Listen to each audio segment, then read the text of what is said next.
Morning everyone. आज सकाळी अलार्मने नाही तर घमासान पावसाच्या पाण्याने मला उठवलं. बाल्कनीमधून गेले आणि बघितलं तर समोर पाण्याचा स्विमिंग पूल रेडी. पाणी बघूनच माझी झोप उडाली. आपलं पण आज पावसामुळे सुट्टी होती तर चला आज मैं बनाऊंगी लिंबू पाणी.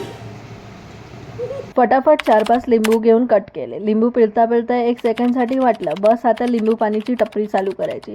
लिंबूचा रस काढण्याची स्टाईल मी बाहेरून लिंबू पाणी वालेकडूनच कॉपी केली होती. फुल जान लावून रस काढला. पावसाचा दिवस असल्यामुळे सगळे घरी होते. क्वांटिटी बघून साखर टाकली, मस्त मिक्स केला आणि फ्रीजमध्ये थंड होण्यासाठी ठेवून दिलं. तेवढ्यात इराचा चेहरा बघून काहीतरी खिचडी शिजत होती. हिला पाऊस म्हणजे फुल एक्साइटमेंट. बाहेर जाऊन भिजायचं होतं. मी पण मस्त क्यूट नाईट सूट घालून बाहेर पडले. हीच रात्री असती तर 2 दिवस सुकायची वेट करावे लागलं असतं.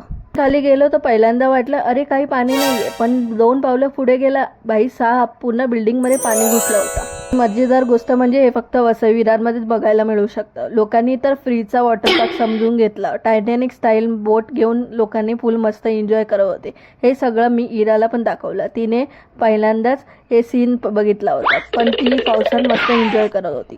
मग आम्ही बॉटल गेम खेळायला स्टार्ट केला. बॉटल फेकत नव्हती, पण फेकला तर ती घेऊन यायची. काही प्राणी खूपच स्मार्ट असतात माणसापेक्षा. तेव्हा इथे ट्विस्ट बघा. हिचं लक्ष माझ्याकडे होतं आणि मागे बघा. शेवटी बॉटल खरंच फेकली आणि इराने ती घेऊन पळाली. असं मस्त पावसात खूपच धमाल. घरी परत आलो तेव्हा दुपारी पाऊस थांबला होता, पण सगळीकडे पाणीच पाणी होतं. आता आजचा दिवस मस्त आरामात गेला. पुढच्या ब्लॉगमध्ये भेटूया. Till then